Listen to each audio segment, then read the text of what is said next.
Cheating is, and I'm going to use a trigger word. Get ready. It's a narcissistic trait. Let Why should a word trigger you? What the? me be clear on this. Narcissistic traits does not mean you are narcissistic. You can have depressive symptoms and not be depressed. You can have anxiety moments and not have anxiety. So when I say it's a narcissistic trait, why do I say that? Because cheating is all about self. It's all about what does it do for me. It has nothing to do with the lack or the deficit of the partner or the relationship. It means I want what I want at the expense of your pain, dismantling your heart, or dismantling this marriage or relationship. And if we have kids, guess what? I don't even care how it affects them. Because cheating, when you are in a family dynamic, whether you're married or not, it affects every single moving part in that dynamic. And so it is one of the most narcissistic things people can do. It's also a direct reflection of how broken or dismantled somebody is within themselves, because commitment starts with self before I can even give that to you. And commitment is doing what I said I would do regardless of how I feel. Now, narcissistic is very emotionally driven. We know that. And Like all females? so if I can regulate my emotions to keep What my the? commitment to you, then guess what? I don't step out on what I committed because I'm able to regulate my emotion. Cheating, if we're talking about, let's just go sexual for a moment, right? She just contradicted herself 100%. But we're just gonna keep listening. That is all emotionally driven. It's an appetite that I have that inflames, that takes over me and consumes me that I can't regulate. And so if I can't regulate my emotion, that means I don't have the discipline. And I You cannot have the emotions unless you're in your thoughts. Because you can't have the emotions without the thoughts. always say that marriage is for disciplined people.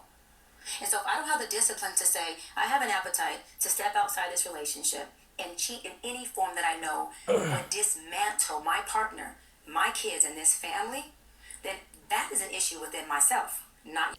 She is right on the last part when she says it is a problem with you yourself that is doing the cheating. But it's not necessarily a problem how she's saying it because you can't help yourself. The person that is doing the cheating can't help themselves. They're being controlled by the person they hate and build up a resentment too, which is their mother, growing up from a kid when you were traumatized from your mothers. You may have had a dad in the home, but the dad is weak.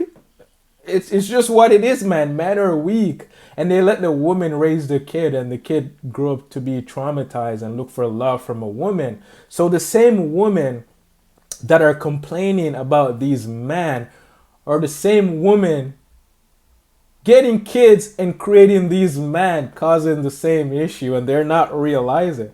They're not. Because they give these kids body to body love when they were young and they traumatize them. The kid may not want it and you force it onto them.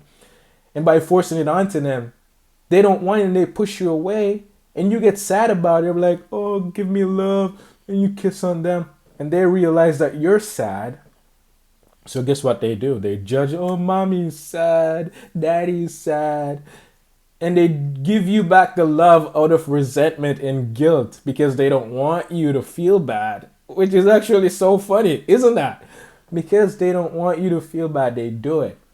And over time, it becomes natural. And guess what?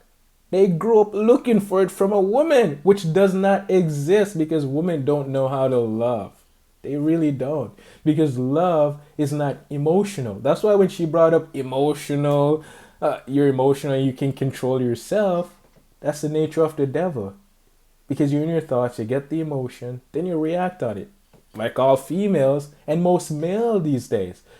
You're not a man if you're emotional. You're just like a female. And there's other ways that the mom traumatizes the kid too. The mom yell at the kid because the mom is working, don't have time to really take care of the kid. And the dad is not strong enough to come home and sit down, talk to the family like, kid, how was your day? You need to talk to your kids because these women, they're not raising your kids properly. That's why you need to be seeking after what is right, God, so He can shine light on all of these things for you so you can see for yourself and you're able to pass down love to the woman so she can pass it on to the kid. But you, the man, need to raise the kid. Because the woman can. Because she get frustrated. And when she gets frustrated, she acts out of anger. And when she does that, she traumatizes the kid, and the kid try to escape from her, go in his imagination, and he gets stuck there.